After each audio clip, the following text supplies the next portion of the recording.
Sa first 5 games mula sa comeback ni Renz Abando ay obvious ang pagangat ng kanyang mga numero. Ito ay dahil sa challenge ng kanilang coach. Ano nga kaya ito?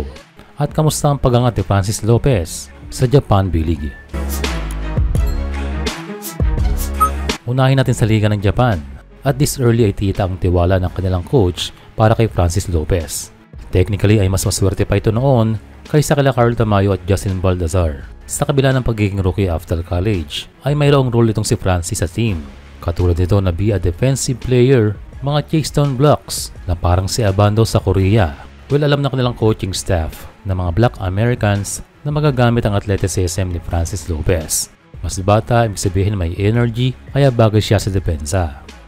But hopefully sa kabilang banda ay ma-enhance ang offensive skills ni Francis Lopez. Mas maganda ay magkaroon ng mas improve na shooting na kailangan ni Francis sa liga at gayon din, ito ay magagamit niya in the future para sa national team. Sa huling game ng anyang Red Boosters, of course natuwa ang kanilang coach sa performance itong ating kababayan. Ayon dito ay bumabalik na ang dating Abando na napapanood noon sa KBL at siya ay umaasa na magpapatuloy ang pag-i-improve nitong si Renz. Makikita sa stats na slow start itong si Lakay at meron ding limited minutes.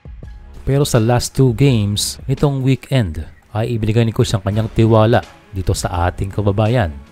Now averaging 32 minutes, dalawang double digit and a season high of 25 points. In a way, kailangan talaga nitong si Renz ng longer playing time. Kumbaga ay dahang-dahang umiinit sa laro and that 30 minutes is enough para makuha ang kanyang momentum. Pero malaking bagay talaga ang encouragement ng kanilang coach at kanyang dilahad sa media ang kanyang pinagawa dito kay Abando. Unay kailangan niyang bilisan katulad ng kanyang ginagawa noon sa anyang. At ang ikalawa ay gusto niyang bumitaw ng 6 na 3 at least per game. So may lisensya na itong si Lakay na bumitaw sa labas. Kaya ng huling game ay hindi na tayo magtataka na 10 attempts sa 3 ang ginawa ni Abando. 3 ang pumasok or 30%. And so ang logic dyan ay more attempts ay more chances of making 3s. Sa 3 pumasok ay marami na yan para sa isang player. So ganyan ang tingin kay Abando ng kanilang coach. Isang player na may tira sa labas. Yun lang ay sa KBL lang yan. And sana nga sa labas ng liga ay they will see Abando as a 3-point shooter.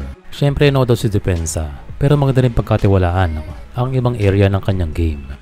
Dagdag pa ng coach ng JKJ Boosters na kailangan ibigay agad kay Renz ang bola at merong option na itira, ipasa, or ibalik sa kanya. And so good news ang pagbabago ng kanilang coach habang maaga pa ay nakapag-adjust na. Yun naman ang kailangan ng bawat player dahil kahit anong galing yan ay hindi yan magsashine kung ibabangko mo lang.